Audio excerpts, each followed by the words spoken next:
rungkat ente-entean, kelangan kowe sing paling tak sayang, stop mencintaimu gawe aku ngeluh. Ya gitu.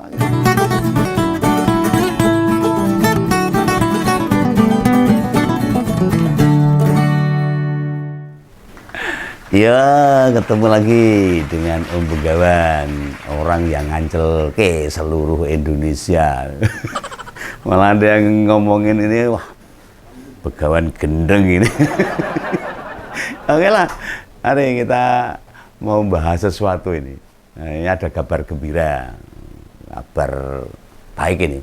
Nah, mulai hari ini, Presiden Jokowi ngantor di IKN hingga H-1 pelantikan Presiden. Wah, tenanan. Nyamuknya gede-gede loh Pak. Lah mau bagaimanapun, ini dilakukan seperti yang dia janjikan sendiri. Pengen berkantor di sana. Ya boh, nanti ceritanya gimana ya, kita ulas aja lah. Lah wong liyane sing Jakarta loh. Lah yuk presiden nekat kantoran di sana dheweane piye. Terus wakil presidennya piye iki? Ikut nggak kira-kira? Ini murni Pak Jokowi pengen mempertontonkan loh. Ini menurut pandangan Pak Om Begawan itu. Analisa Om Begawan, bukan tuduhan. Dia orang yang selalu menepati janji. Atau karena faktor lain saya nggak tahu. Gitu. Lah jare turune rung nyenyak di Istana Garuda. Katanya air bersih durung bagus, belum mapan. Jare air bersih sih sulit itu. Yakin bakalan 40 hari di sana. Ini 40 hari loh. Suwe loh itu loh. Mau nggak usah memaksakan diri lah Pak itu loh. Untuk apa itu loh. Realistis saja lah. Nggak usah gengsi, nggak usah apa ya. Jadi masyarakat itu jadi orang gagas kok. Kalau memang infrastruktur IKN memang belum siap ya nggak usah dipaksakan. Rakyat itu orang gagas kok gitu. Di sana sendirian, sekelas kepala negara ini malah merepotkan anak-anaknya, anak buahnya. Wabe dokon rono, ninggal keluarga di Jawa. Lalu pekerja proyek dan yang masih nggarap di IKN kan jadi kiku itu, anak presiden itu. Nek dak dok, gaji, mesin. Engkau ganggu presiden dalam berkantor di sana. Meskipun Pak Presiden sudah banyak pekerjaan. Akhir pekerjaannya itu kan hanya laporan, mempersiapkan kepemerintahan yang baru pada penggantinya. Kan nggak ada kebijakan-kebijakan yang harus dia pikirkan. Ya sisan piknik ya isol. Nah bisa-bisa pekerjaannya molor ya bisa ini. Karena ya, jauh. Apa Pak Jokowi pindah rono ke sana. Gak tega. Lihat proses Ridwan Kamil Suswono mimpes banget. Gak tega lihat Pak Ridwan Kamil ditolak di Jakarta oleh masyarakat. Mau naik suruh turun dan sebagainya. Ini beneran ini niat sendirinya Pak Jokowi ini. Nah, apa kurang nih kerja presiden ini. Ya sudah tumpuk unduk loh pekerjaan presiden ini. Nah, kok masih kurang. Ini Om Begawan bener nih takut, tanya bener nih. Nah gimana ini? Apa mau dicoba sama Pak Prabowo berkantor di sana itu? Kan jadi nanti jadi lucu. Presiden Jokowi dalam akhir jabatannya berkantor di IKN. Setelah diganti Pak Prabowo-nya berkantor di Jakarta lagi. Nah kudunya kan enggak gitu. Harusnya kan sama Pak Prabowo di sana sekalian. Ini Om Begawan takon beneran ini, dudu-dudu ini. Takon lah ya itu masyarakat, masa takon raolah. Nah seperti yang tak sampaikan sebelumnya. Nyat ini masa transisi yang serba mengenyutkan, membagongkan itu, lucu lah. Tidak jelas kan. Intinya ruwet bundet lah. Jelimet kita enak jalan keluarnya atau bahasa kerennya ya rungkat kayak lagu gini rungkat ente-entean kelangan kowe sing paling tak sayang stop mencintaimu gawe aku ngeluh ya gitu ngeluh tenang itu Yang dipikirkan Pak Jokowi itu, masa akhir jabatannya pindah sana, saya ganti nanti Rasido pindah sana.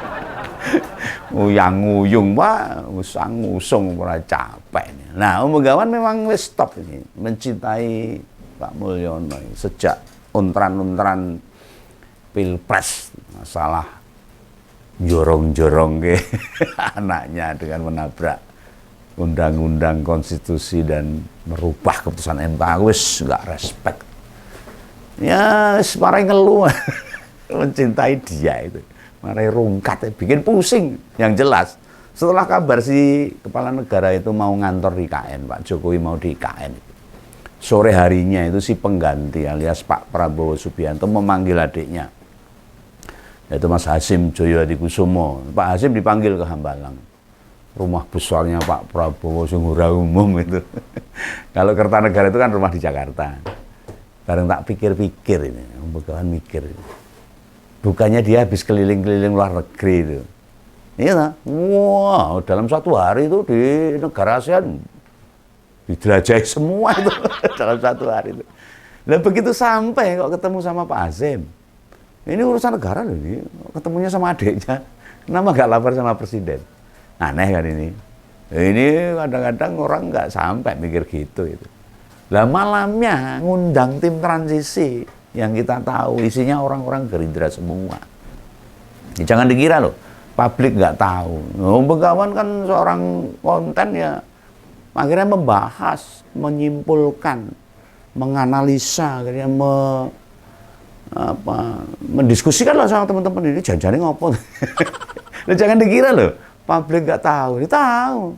Bila yang dikumpulkan itu orang-orang Gerindra saja, sak partai ini, buktinya Mbak Rahayu Saraswati sampai harus bilang partai lain akan dilibatkan, tapi gak disebut nama orang yang ikut datang ke Hambalang, nggak ada.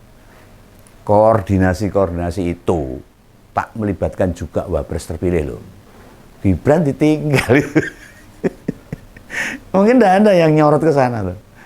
Iya, Gibran Rakabumi nggak diajak. Apakah faktor ini yang kemudian membuat Pak Jokowi makin bete?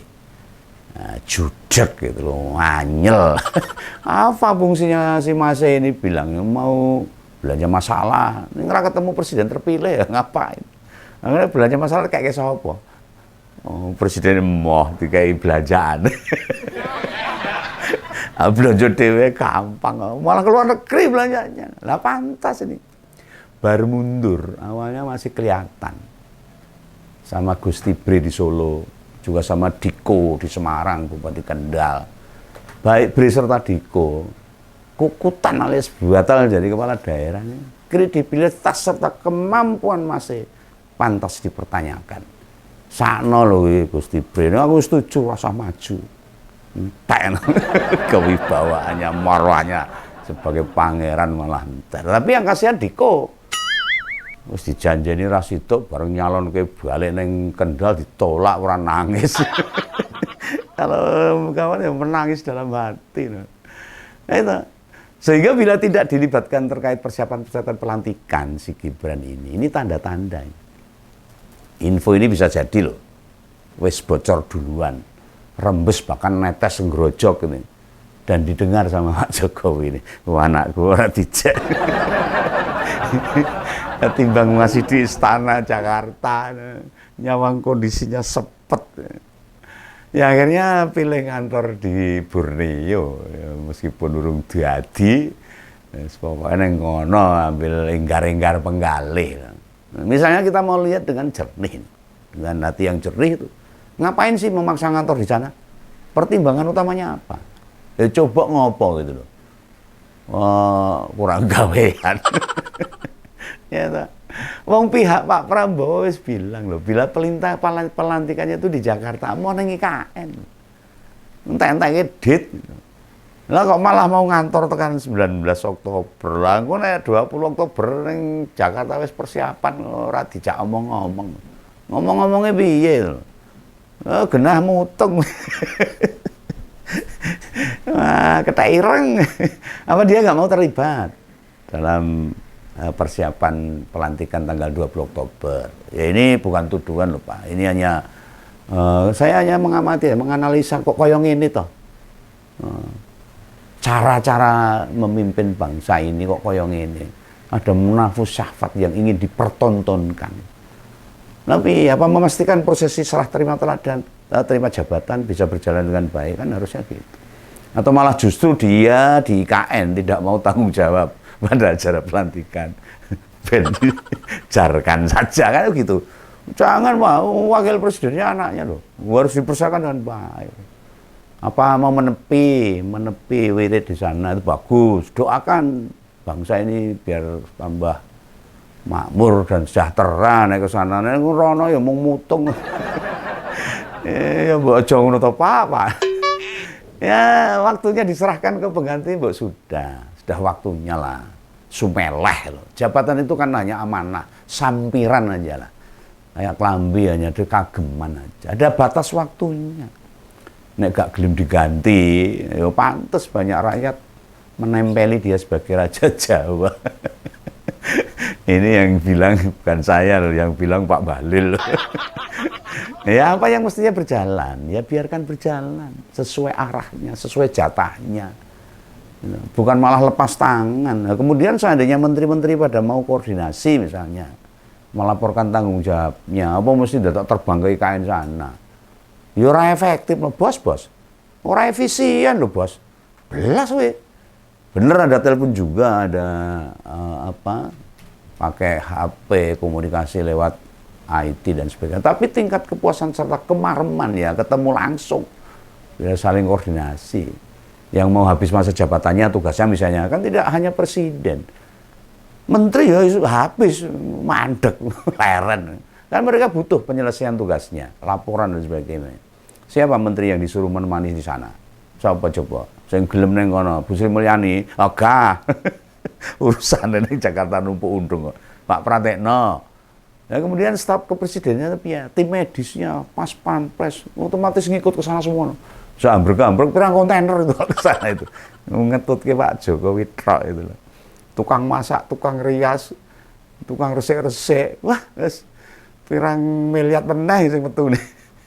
Nah, bila Menteri Sekretaris Negara ikut ke IKN, yang mengkoordinir para menteri di Jakarta sopo. Bila mau laporan harus terbang langsung ke IKN dulu. Malah buang-buang duit, waktu dan sebagainya. Terbang ke sana kan butuh waktu, butuh persiapan, butuh segala perangkat pendukung. Oh, jangan enak sing carry barang tetap balik di Jakarta nih. Kaya Semarang Solo sak jam tekan. Om Begawan tidak melihat ini aspek substansif apa yang membedakan di sisa 40 hari terakhir ini. Pak Jokowi mesti ada di sana. Yang paling mungkin bisa ditebak ini. Munculnya kendala-kendala arep mengakhiri jabatannya. Ada sindrom itu. Ada kekhawatiran. Ada ketakutan. Selayaknya dibikin semua mudah. Diperlancar. Nah, bila perlu sisa 40 hari terakhir ini. Buat pamitan ke banyak elemen masyarakat. Lebih bagus. Di Jakarta yang selalu terlibat di sana. RT di sana kan juga anggota RT juga. Pak Jokowi itu. Pamitan lurahe. Kan harusnya begitu loh. Ya memang sih beberapa waktu lalu serta saat kunjungan Pak Jokowi wis pamitan sama beberapa masyarakat yang dia temui. Tapi kan ya belum semua pihak. Mungkin kebetulan pas ada tugas di lapangan. Ini contoh saja lah. Misalnya ke PDIP minta maaf telah membuat luka di hati gitu. Di hatinya Bu Mega dan di hatinya para kader PDIP. Apa dia sudah pamitan serta minta maaf sekaligus mengucapkan terima kasih telah dijadikan 2 kali wali kota, 1 kali gubernur, dan 2 kali presiden. Belum pernah. Telah diberi kesempatan memimpin negara ini. Nah, halo, para pembelanya Pak Jokowi, para pemujanya dan para penjilatnya. Ya, kasih tahu. Nah, sebaiknya dia pamitan ke Bu Mega. Nah, kalau orang ya boleh. Ayo, gimana? Berani nggak pamitan sama Bu Mega? Jawab jujur aja. Apa yang dia dapat selama ini? Apa yang dia nikmati selama ini? Benarkah dari kemampuannya sendiri? Dari orang-orang terdekatnya? Dari relawan? Apa meneh? Dan PDI Perjuangan bukan bagian elemen yang punya kontribusi tidak punya peran untuk Pak Jokowi. Ini aku orang ngompori loh, nggak memprovokasi. Justru aku takon pada para relawan ini, para simpatisan sekaligus fansnya Pak Jokowi atau Pak Mulyono ini.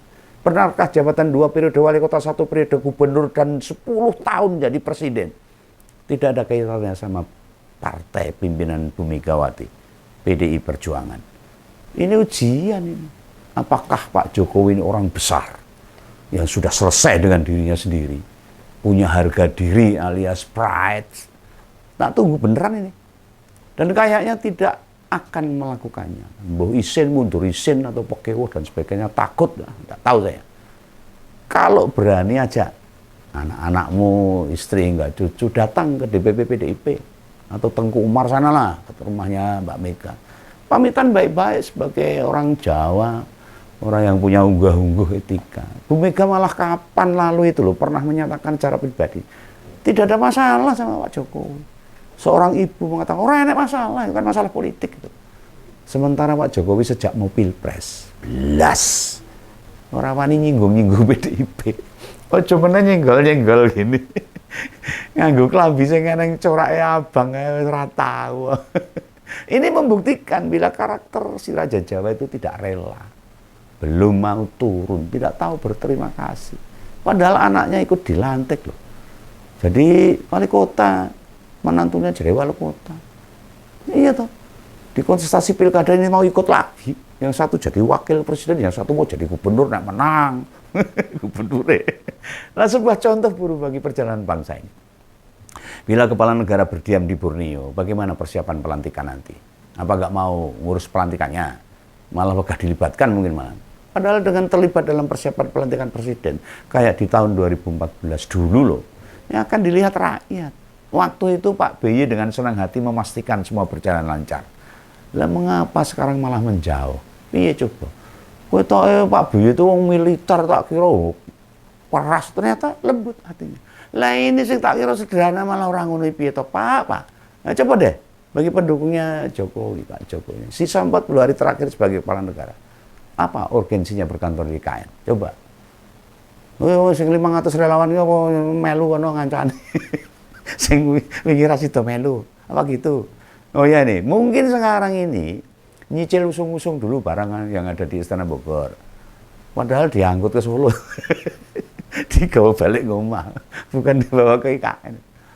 Namanya saja presiden, barangnya pasti banyak. Seambrek-ambrek, fasilitas yang diberikan negara juga sangat banyak dan memadai.